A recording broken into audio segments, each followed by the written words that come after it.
माँ, मुझे आपकी बहुत याद आएगी, अपना ख्याल रखना। मुझे भी माँ, और दीदी आप भी अच्छे से अपने ससुराल में रहना। मेरी दोनों बेटियां कब इतनी बड़ी हो गई पता ही नहीं चला। कल तक जो मेरे घर की फुलवारी थी आज किसी और के आंगन की रौनक बनेगी। जाओ मेरी बच्ची हो, अपना ख्याल रखना और अपने परिवार को भी खुश रखना। राधा बेटी, तुम्हारी विदाई है, किसी की मैयत नहीं उठ रही है जो तुम ऐसे रो रही हो। कोई क्लास होता है अपना भी। चलो ये रोना धोना बंद करो। ये तो मुझे रोने भी नहीं दे रही हैं। अरे बहन जी, रोने दो ना, विदाई के वक्त तो आंखों में पानी आने ही लग जाता है। आपकी बहू तो बड़ी आराम से रो रही है, नहीं तो हमारी बिटिया तो सारे गांव को अपनी आवाज सुना देती। देखिए जी, आपके और हमारे रहन सहन में बहुत अंतर है बहन जी। हम लोग पढ़े लिखे एजुकेटेड लोग हैं, तो हम ऐसे बदतमीजी से काम नहीं करते हैं। बदतमीज किसको बोला? संगीता और सुष्मिता में ऐसे ही बहस शुरू हो जाती है कि तभी पीछे से लड़कियों की माँ ने बात को संभाल लिया। राधा और बानी दो बहनें थीं जिन दोनों की ही आज शादी हो गई थी। दोनों ही बहनें विदा हो रही थीं कि उनकी सासों के बीच बहस शुरू हो गई, लेकिन फिर बात को संभाल लिया गया। दोनों बहनें विदा होकर अपने अपने ससुराल आ गईं। बड़ी बहन राधा को बहुत ही ज्यादा पढ़े लिखे लोगों का ससुराल मिला था और छोटी बहन बानी अनपढ़ परिवार में गई थी। लगभग एक हफ्ते बाद सुबह हो गई, चलो जल्दी से तैयार होकर नीचे चली जाती हूँ। राधा नहा धोकर नीचे आई और अरे ये क्या, आप सभी लोग मेरे बिना ही नाश्ता कर रहे हो? हाँ भाभी जी, क्योंकि हम सभी को ही ड्यूटीज पर जाना है और नॉर्मली भी हम लोग बस 7 बजे तक नाश्ता कर लेते हैं। वो क्या है ना, नाश्ता जल्दी ही करना चाहिए। बहू क्या है ना, मेरे घर में सभी हेल्थ को लेकर बहुत ज्यादा कॉन्शियस है। अच्छा ये सब छोड़, आजा तू भी आजा। सुष्मिता ने राधा को भी बुलाकर अपने साथ ही बैठा लिया। वैसे हमारे घर में सभी लोग काफी ज्यादा एजुकेटेड है ना। नन्नद जी टीचर हैं, देवर जी डॉक्टर, निखिल जी लॉयर हैं और दोनों जेठ जी पुलिस। हाँ वो तो है बहू, और तेरी सासू माँ भी डॉक्टर ही थी। हैं? अरे वाह। वो सब छोड़ो भाभी, ये बताओ कि आप कितना पढ़ी लिखी हो? राधा का मोना का सवाल सुनते ही मुंह उतर गया और 12th। Oh my God, only 12th class? इस घर में सबसे कम एजुकेटेड तुम्हारी भाभी ही आई हैं। अरे ये तो ऐसे हैं जैसे पढ़े लिखों के बीच एक अनपढ़। सभी ऐसे ही राधा का मजाक बनाने लगे। वैसे तो वो सभी बस मजाक ही कर रहे थे, लेकिन राधा को ये बातें दिल पर लग गई और वो वहां से उठकर चली गई। वहीं दूसरी तरफ मैंने अभी अभी तो नाश्ते के लिए दलिया बनाया था, कौन खा गया? वाह बहू, नमक का दलिया तो सच में बड़ा ही मजेदार लगता है। माँ आप कब उठी? बस अभी तो उठी थी, समझ। माँ जी आपने उठते ही बिना हाथ मुंह धोए खाना शुरू कर दिया है। खाने पीने में भी इतना हिसाब कौन लगाता है बहू? मैं तो ऐसे ही खा लेती हूँ और हमारे तो पूरे खानदान में सभी ऐसे ही खाते। किसने बताया है हाथ मुंह धोकर खाओ? संगीता की समझ नहीं आया कि अब वो अपनी सास से क्या बोले, इसीलिए वो बस चुप सी ही रह गई। ऐसे ही कुछ दिनों बाद राधा भाभी आप रेडी नहीं हुई? अरे हम लोग आज एक बहुत ही ज्यादा अमीर पार्टी में जा रहे हैं, आपको नहीं चलना है? नहीं मैं नहीं जाऊंगी। मुझसे क्यों जाने को बोल रहे हैं? मैं तो इनकी बेइज्जती ही करवाऊंगी। राधा क्या बात है, क्यों मना कर रही हो? हम पूरा परिवार पार्टी में जाने वाला है। तो चले जाइए, वैसे भी पढ़े लिखे एजुकेटेड लोगों को ही ऐसी बड़ी जगहों पर जाना चाहिए। हो सकता है किसी अनपढ़ के जाने से आपकी बेइज्जती हो जाए। भाभी ये आप क्या बोल रही हो? मुझसे पार्टी में जाने को बोलना बस तुम लोगों को अपना वक्त खराब करना है। मैंने सोच लिया है, मैं नहीं जाऊंगी तो बस नहीं जाऊंगी।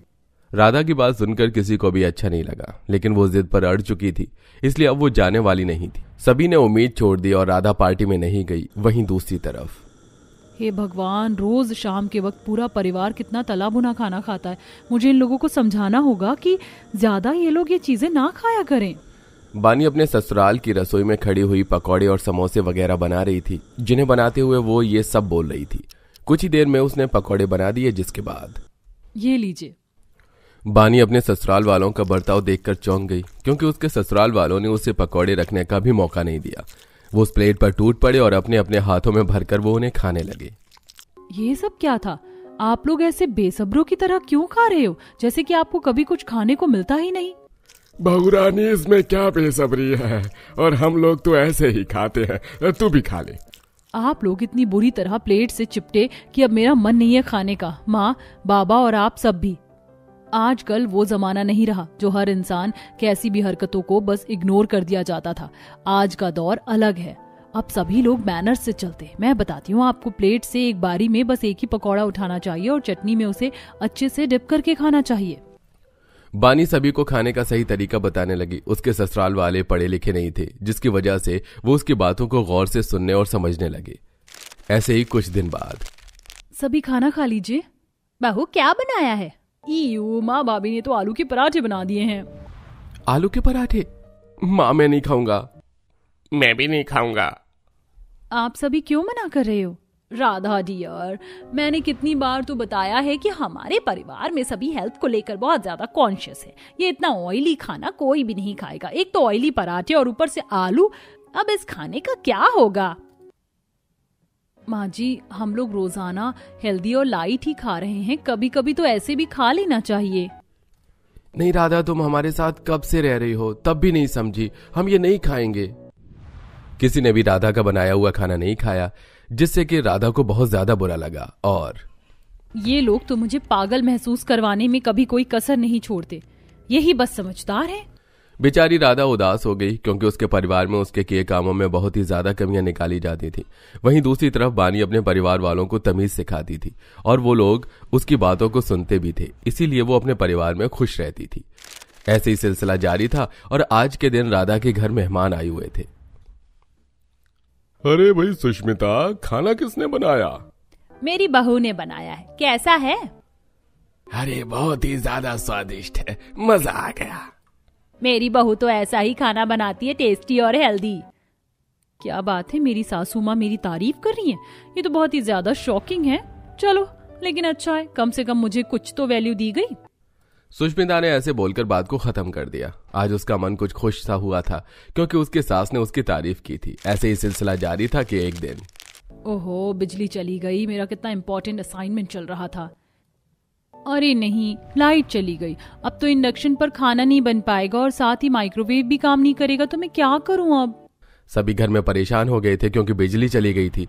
ऐसे में राधा ने दिमाग चलाया और वो खाना बनाने अपने घर के ग्राउंड में आ गई, जहां उसने ईंटों का चूल्हा बनाकर उसके ऊपर खाना बनाना शुरू किया।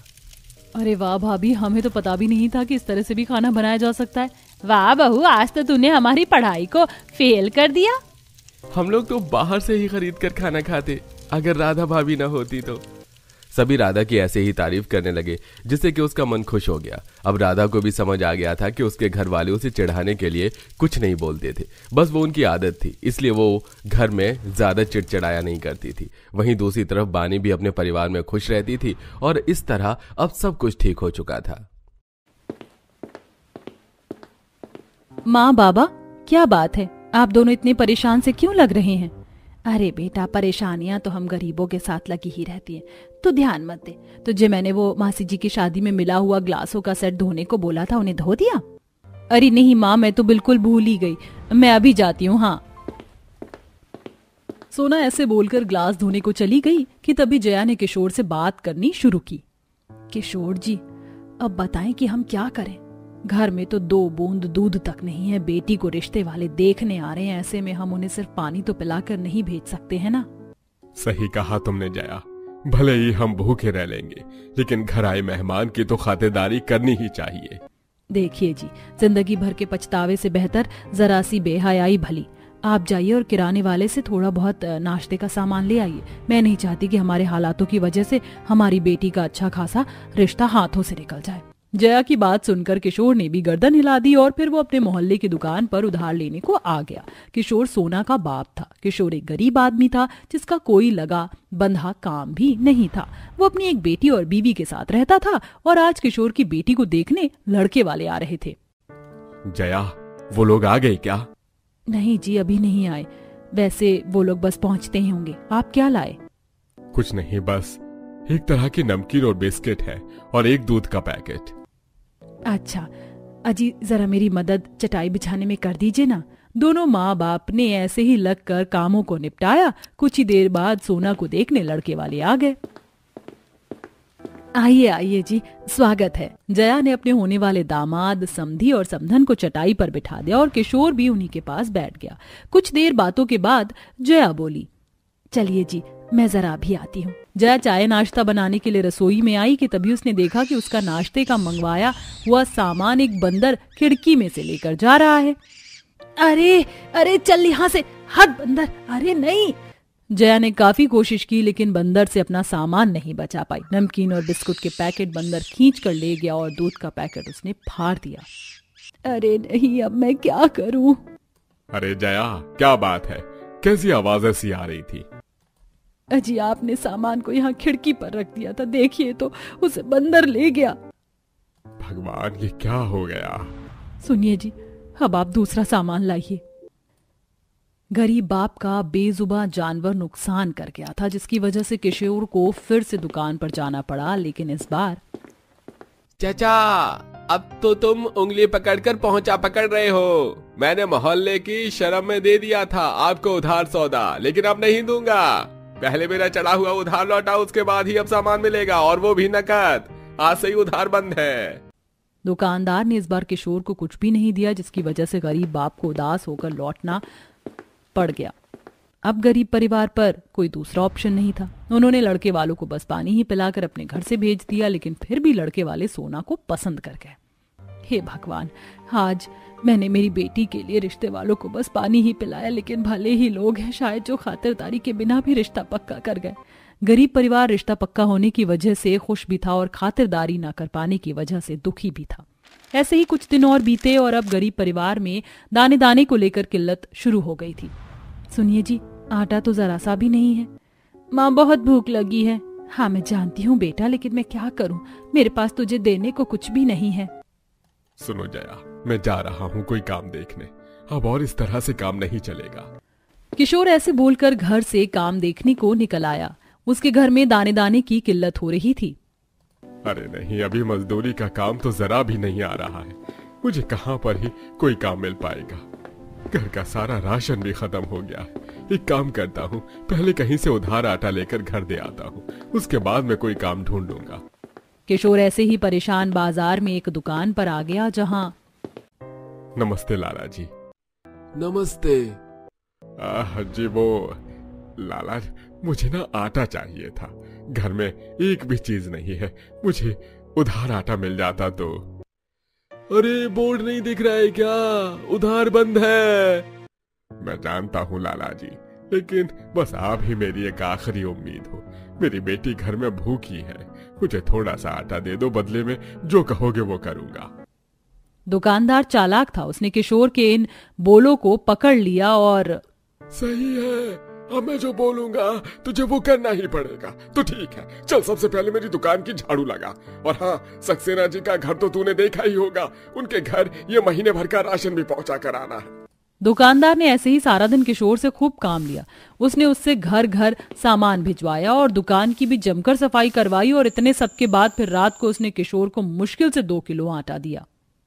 ये ले, चल अब दफा हो जा मेरी दुकान से, जो तुझे चाहिए था वो मिल गया।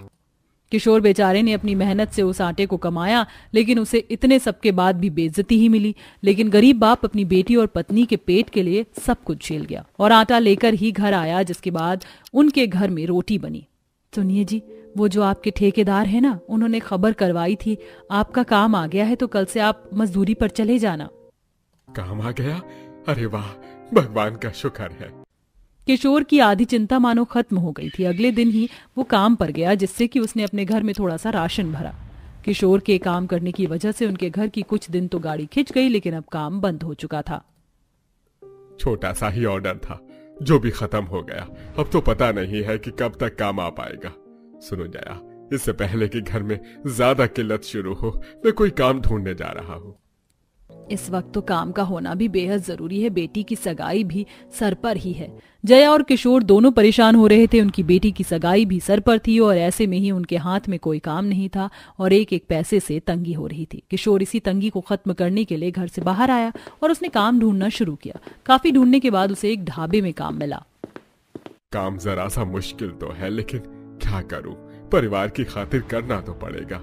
बेटी की सगाई भी है तो 4 पैसे उसके लिए भी चाहिए।